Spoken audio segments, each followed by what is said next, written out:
Good afternoon, Andrew. Thank you for taking some time out of your busy schedule and getting involved in our Business Owner Spotlight. Would you like to go ahead and introduce yourself and tell us all a bit about what you do? Yes, absolutely. Thanks, Scott. So my name is Andrew. I'm a co-founder and CEO of a company called Interlink.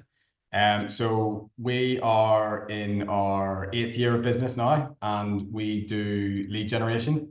So at a high level, essentially what we do is we provide marketing and sales teams with people who are interested in their product or services.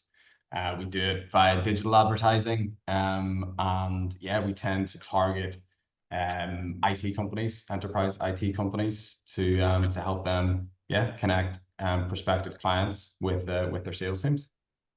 Yeah, and tell me more. So, like you say, IT companies, who would be like your ideal client, or who would you most like to talk to?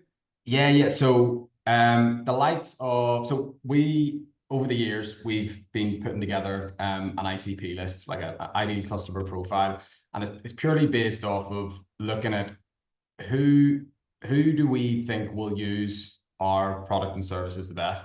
So who will we be able to, over a long period of time, have the best relationships with and build the longest relationships with. And so over the years, we've been able to sort of whittle that down to about 100 to 120 companies.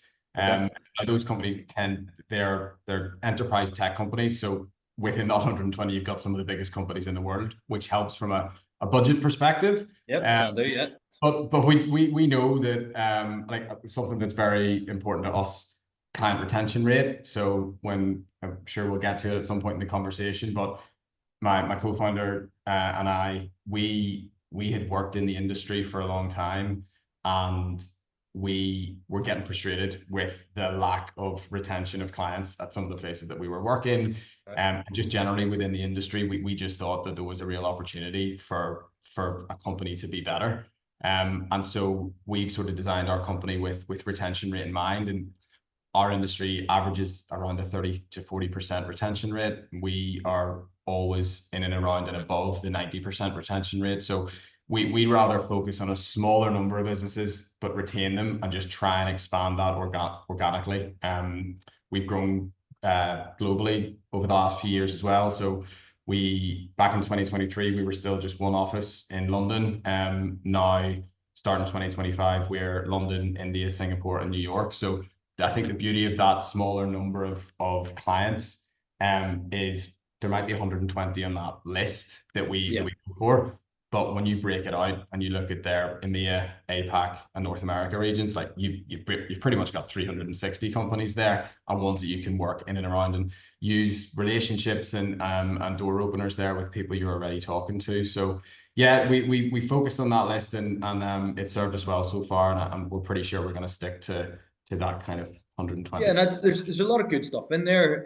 In terms, like you're going deeper and provide more value into each client. Instead of just going sort of narrow and wide, it's sort of deep and added value, which seems to work well for you and for the client.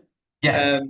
And it seems like you're quite you're being very proactive and strategic as opposed to reactive. And but like I wanted to ask, what is it that sets you guys apart? Why are you getting so much client retention over your competitors? It's interesting, yeah. So it goes back to that sort of Interlink being born out of frustration. And that's the best the way that we try and describe what was it that spurred us on to start the business. So Jay, who's my co-founder, we'd known each other, we'd worked together for quite a long time. And it got to that point where we just thought, look, we can't continue to do this if it doesn't get better. And we identified a lot of different ways in which we could do things better. And the ways in which we focused on that's we've been very lucky that the way that technology has advanced over the years since 2018 when we decided to start the company. We had hedged our bets on machine learning and artificial intelligence back then, and obviously it's in everything now, and that's the way that it's going to be for good reason. So I think we knew that there was better ways to use machine learning, AI in how we target people, and that's the first thing that we did differently. I always tell people whenever we started the business, and this is often something I would mention to people who are interested in starting a business but maybe worried that they might not have something unique enough. The the thing so we were a bootstrap business as well, so we didn't take on it. We had no investment at the start, and we've never had any investment throughout Yeah. our throughout the 8 years that we've been going.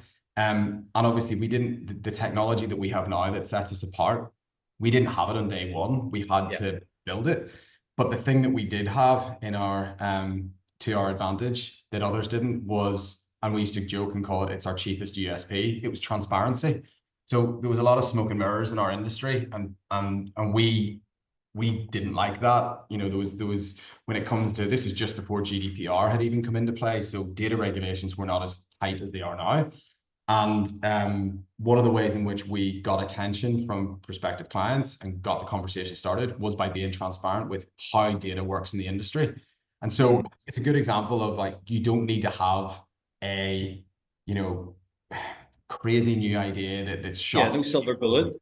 Right, yeah, exactly. Or like a radical new invention to start a business and do well. I think you Yeah. just need to have a really good reason for people to listen to you and start a conversation. And for us, at the very start, it was transparency, because it was blowing people's minds because they'd never been let in on Yeah. how it was being done.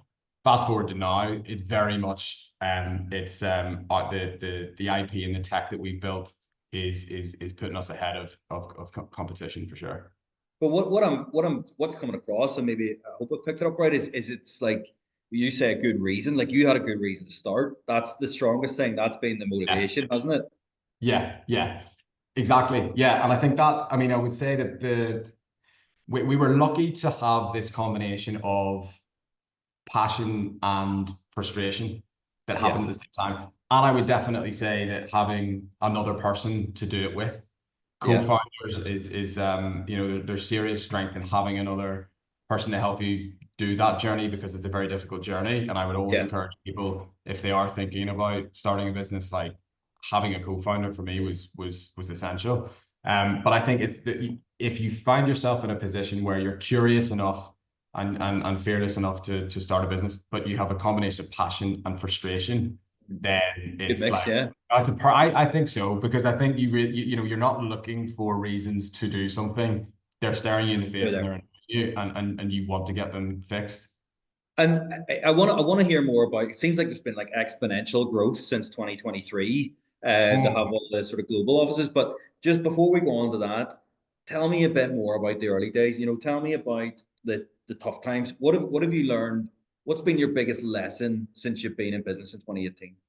So I think a couple of things: patience to build the foundations to get to the last couple of years where we have, like you said, that the growth has been Yeah. exponential. So we had to be very patient, and it was that patiently laying foundations all over the business before we decided to really swing the bat, which we've done in the last couple of years. And did Um, you have that sight in mind? Were you like in 2020? Were you going like in 23 we'll be here? Is that what you were working towards? in ways we were. I think we went around it in a funny way. So my Jay and I's background before starting the business was in sales. So Okay. we were able to do the sales to get the revenue into the business to fund all of the foundation laying. So the foundations in the technology first and foremost, to try and make sure that we got it to a stage before we really went big on the expansion. It needed to be to a certain level. We weren't Sure. going to enter the market with something that was substandard. But mastering the basics and getting client services right, the delivery function that we have, making sure that everything that we were doing for clients was absolutely best in class.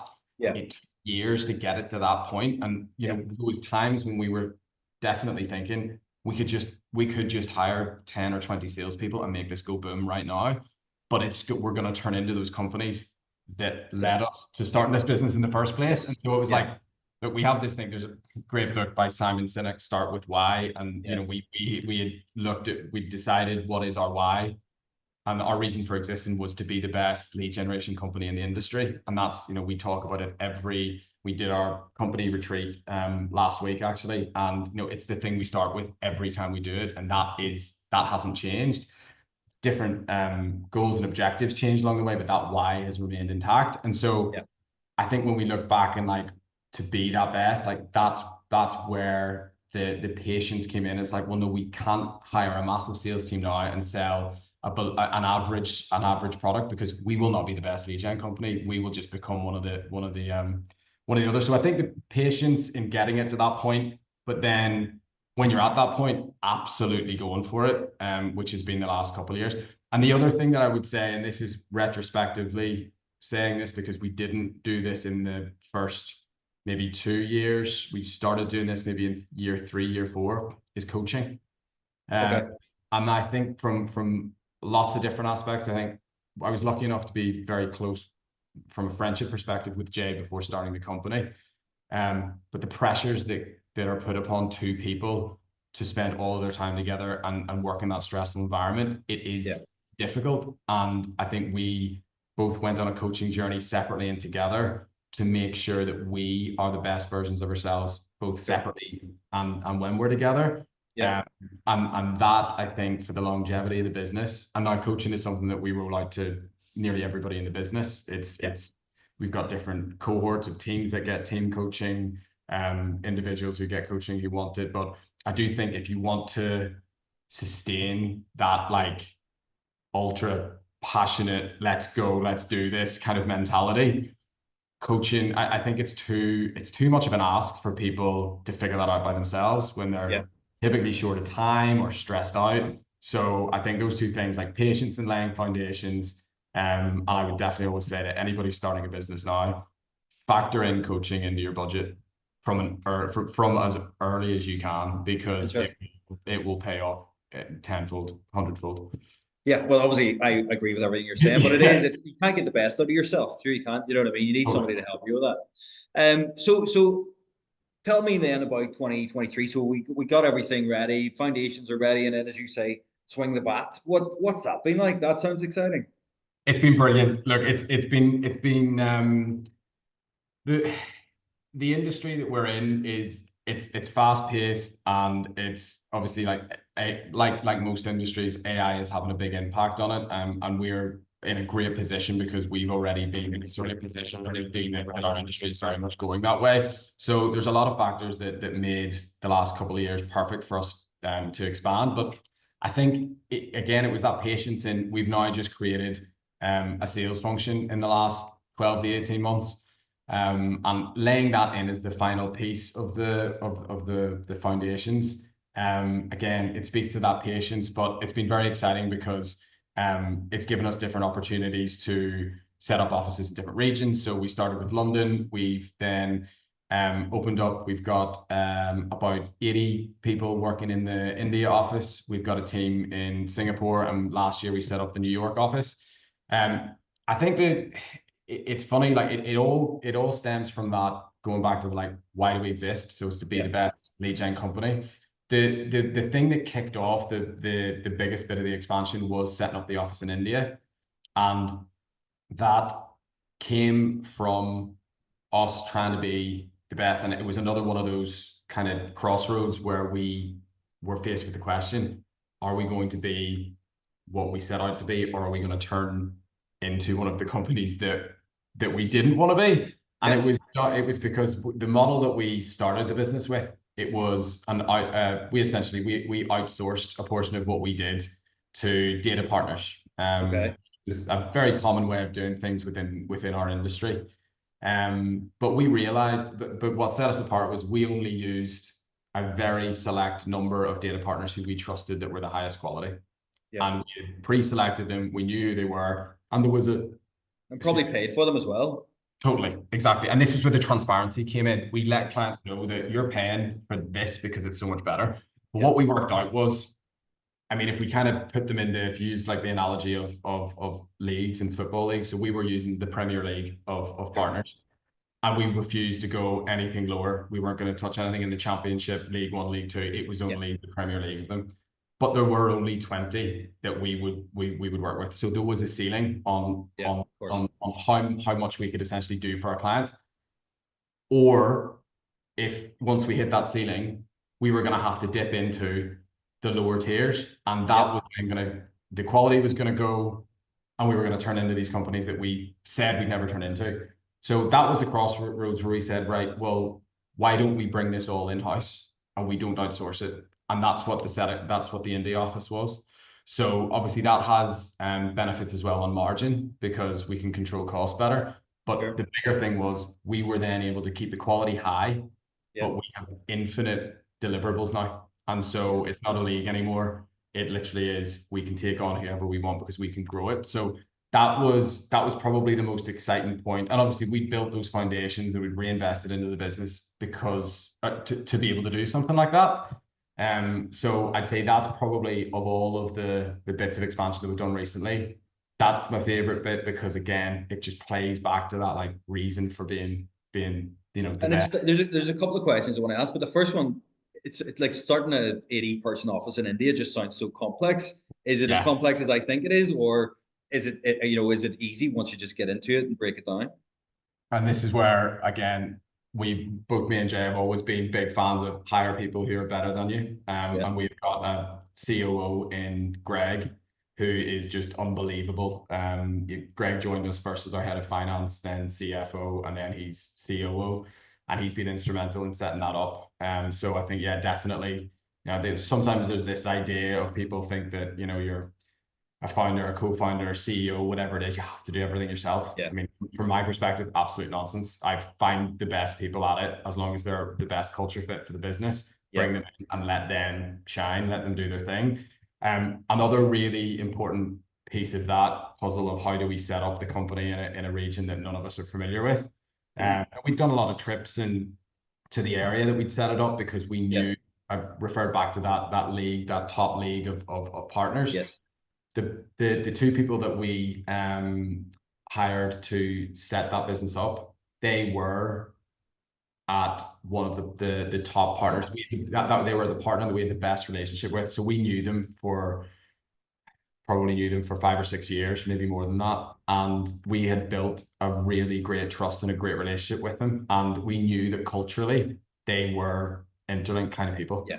And so that made it so much easier. That combined with the sort of operational excellence of Greg and a lot of outsourced help as well from our banks and a few other different people. So Yeah. it's like who not how then to solve that problem.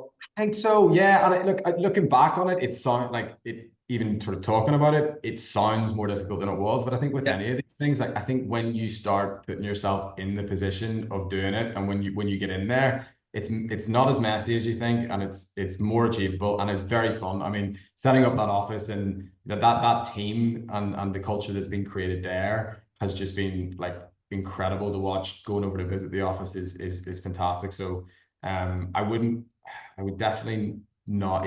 It definitely sounds harder than it was. And I sort of had that sense. I was like, I bet you were going to tell me it's, once I get into it, it was, we broke it down. Yeah, There's a couple of questions that I'd love to ask. Like you've mentioned it a few times, and what I tend to find is that a lot of people, or even clients, when I first meet them, they think like vision, mission, culture are like fluffy stuff. But you've really used it as, from what I can sense, a decision-making tool. So if it doesn't fit with your vision, you're not doing it. If they don't fit with yeah, your culture, they're not coming. You totally. know, and how early did you have real clarity on vision, mission, culture? I think we were lucky and I always have to be really clear about when we talk about the previous places that we worked. We loved those places that we worked Yeah, previously for lots of different reasons. We had some frustrations with the industry as a whole. So sure. what we learned from some of the places we worked was how to build a great culture. Yeah, And then look, there's examples everywhere, whether it's in work or outside of work, where you understand how not to create a good culture or stories that you hear from people. But look, I think we've had it ingrained in us that we knew we were starting a business and we were going to do the hard work on, right, what is the reason for the business? What's the ultimate why that we yeah, exist? And then it was be really clear on what the values are. And look, I think we've learned over the years, and definitely in terms of bringing people into the business, using the values a lot more than any prerequisite like CVs or experience or yeah. anything like that. And look, it's the thing that and there's lots of different ways people explain this, but it's like going to the gym and training a muscle. Like you can't, culture has to be constantly trained. Yes, It's not ever completed. it needs to be lived, Um, doesn't it? it does, but I think one of the things we did, it was in 2023, where like we as a outwardly facing to clients, we would describe ourselves as disruptive in our industry, right? We try and do things differently and push the boat out from a product perspective. But it got to it was in 2023, and it was a conversation that myself, Jay, and Greg were having, and we basically said is we are not being disruptive enough internally from a culture perspective. We had been we felt like we had been really good, but actually at that point, were we letting it sit and just sort of resting on what we'd done previously? And then we sort of flipped it back and said, okay, what could we do to challenge ourselves from a culture perspective? And so we decided to start working towards a 4-day work week. Okay. So we've been doing a 4-day work week since 2023, which is 100% pay, 80% hours, but 100% output.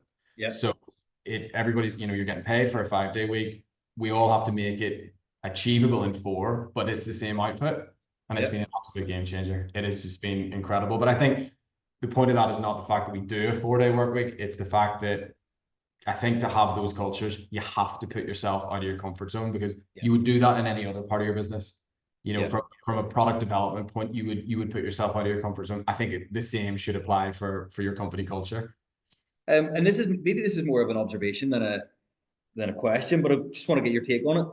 As much as you've been really clear on what you want, what your vision is, it seems like you've been equally, if not more clear on what you don't want, i.e. you don't want to be those companies. What's been the power of that? Yeah, I don't know. I think it's and don't get me wrong, that we make along the way tons and tons of mistakes. And I think whether it's maybe bringing in the wrong people because you haven't effectively worked out either the right person for your company, or do you just think that they're going to do like a good job, or make big sales or whatever.